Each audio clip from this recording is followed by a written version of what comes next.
Hi friends, நான் உங்கள் Zubaida zacs kitchen.recipes. இது உங்களுக்கான சேனல் நமது மொழியில். ஃப்ரெண்ட்ஸ், இன்னைக்கு நான் உங்கள் எல்லாருக்காகவும் சின்ன வெங்காய புளிக்குழம்பு எடுத்துகிட்டு வந்திருக்கேன். இந்த சின்ன வெங்காய புளிக்குழம்பு பார்த்தீங்கன்னா நல்ல ஒரு சுட வடித்த சாதம் இல்லாட்டி நல்ல ஸ்டீம்டு ரைஸ் இருந்துச்சு அப்படின்னா அது பக்கத்தில் சூப்பராக இருக்கும். நீங்கள் வெஜிடேரியனாக இருந்தீங்கன்னா இதை அப்படியே என்ஜாய் பண்ணுங்கள். நீங்கள் நான் வெஜிடேரியனாக இருந்தீங்க அப்படின்னா இதில் நல்ல ஒரு நெய் மீன் கருவாடை பொரிச்சு இதுக்குள்ளே போட்டு சாப்பிட்டா ஆஹா என்ன சுவை அப்படின்ற மாதிரி இருக்கும். ஸோ அதுவும் இல்லாமல் இன்னைக்கு நம்ம அப்படியே மண் சட்டியில் செய்ய போகிறோம். ஸோ நம்ம பாட்டியெல்லாம் செய்கிற மாதிரி வீட்டிலையே சூப்பராக சின்ன வெங்காய புளிக்குழம்பு எப்படி செய்கிறதுன்னு வாங்க பார்க்கலாம். ஃபஸ்ட்டு ஒரு மண் சட்டி வச்சுருக்கேன். அது நல்லா காஞ்சதுக்கப்புறம் அதில் நல்லெண்ணெய் 2 ஸ்பூன் ஆட் பண்ணியிருக்கேன். நல்லெண்ணெய் நல்லா காஞ்சதுக்கப்புறம் கடுகு ஒரு சின்ன ஸ்பூன் அளவுக்கு கடுகு, அதுக்கப்புறம் ஒரு சின்ன ஸ்பூன் அளவுக்கு வெந்தயம், இது ரெண்டையும் சேர்த்துட்டு நல்லா வெந்தயம் செவக்கட்டும், கடுகு நல்லா வெடிக்கட்டும்.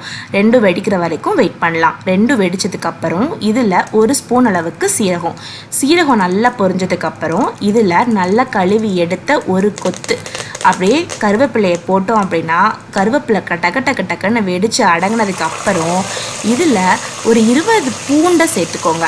இந்த 20 பூண்டு சேர்க்கும்போது நம்மளுக்கு வாய்வு பிரச்சனைலாம் வராது. இந்த சின்ன வெங்காய புளிக்குழம்புக்கு மெடிசினல் வேல்யூஸ் கூட நிறைய இருக்குது. ஸோ பூண்டை போட்டு நல்லா செவக்க வறுத்துக்கிறணும். மேலே ஒரு லைட்டாக ஒரு கோல்டன் கலரில் ஒரு கிறிஸ்பியாக ஃபார்ம் ஆகணும். அந்த மாதிரி இதை வறுத்து எடுத்துக்கிறணும். இது சரியாக வறுப்படலை அப்படின்னா பூண்டு வாடை சாப்பிடும்போது அடிக்கும். அது நிறைய பேத்துக்கு பிடிக்காது. அதே மாதிரி பூண்டு சரியாக வேகாமையும் இருக்கும், ஹார்டாக இருக்கும். இந்த மாதிரி வதக்கிட்டோம் அப்படின்னா நல்ல சாஃப்ட் ஆகிடும்.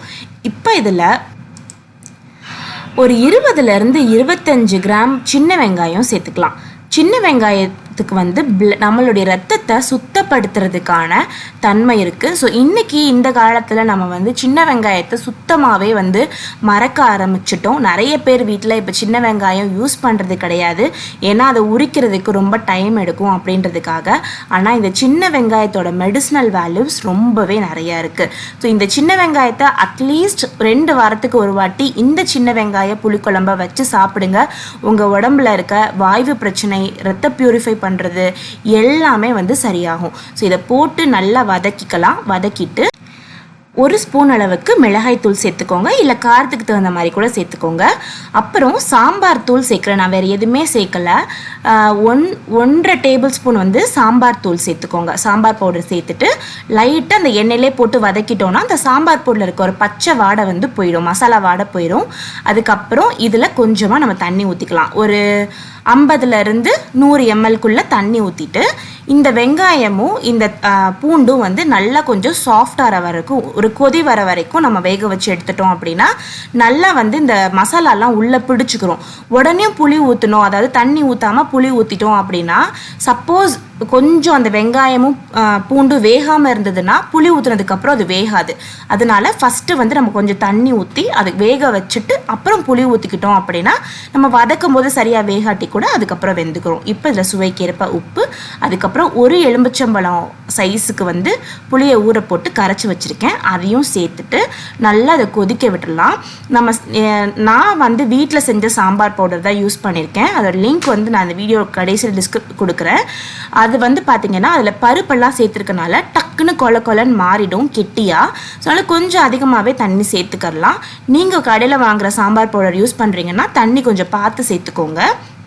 இப்போ பாருங்கள், நல்லா இந்த மாதிரி கொதிக்க விட்டோம் அப்படின்னா நல்லா திக்கான கன்சிஸ்டன்சிக்கு வர ஆரம்பிச்சிடும். ஸோ நம்மளுடைய சூப்பரான வெங்காய புளிக்குழம்பு, சின்ன வெங்காய புளிக்குழம்பு ரெடி ஆகிடுச்சு ஃப்ரெண்ட்ஸ். ஸோ இந்த வீடியோ உங்கள் எல்லாருக்குமே பிடிச்சிருக்கும் அப்படின்னு நம்புகிறேன். பிடிச்சிருந்துச்சு அப்படின்னா மறக்காமல் லைக் பண்ணுங்கள். வாரத்துக்கு ஒரு வாட்டியாவது இந்த ரெசிபியை கண்டிப்பாக ட்ரை பண்ணுங்கள். இதோடைய மெடிசினல் வேல்யூஸ் ரொம்பவே நல்லாயிருக்கும். டேஸ்ட்டும் அதை விட சூப்பராக இருக்கும். ஸோ கண்டிப்பாக ட்ரை பண்ணிவிட்டு எப்படி வந்திருக்கு அப்படின்றத மறக்காமல் கமெண்ட்டில் சொல்லுங்கள். இதே மாதிரி நிறைய ஹெல்த்தியான ரெசிபீஸ், எம்மியான ரெசிபீஸ், அதுக்கப்புறம் ப்ராடக்ட் ரிவ்யூஸ், இந்த மாதிரி எக்கச்சக்கமான வீடியோஸ் நம்ம சேனலில் வந்துகிட்டே இருக்குது. ஸோ எதையுமே நீங்கள் மிஸ் பண்ணிடாமல் இருக்கணும்னா மறக்காமல் நம்ம சேனலை சப்ஸ்கிரைப் பண்ணிவிட்டு பக்கத்தில் இருக்க பெல் பட்டனையும் டாங்கன்னு கிளிக் பண்ணிக்கோங்க. உங்களை இன்னொரு வீடியோவில் சந்திக்கிறேன். அது வரைக்கும் பை பாய்.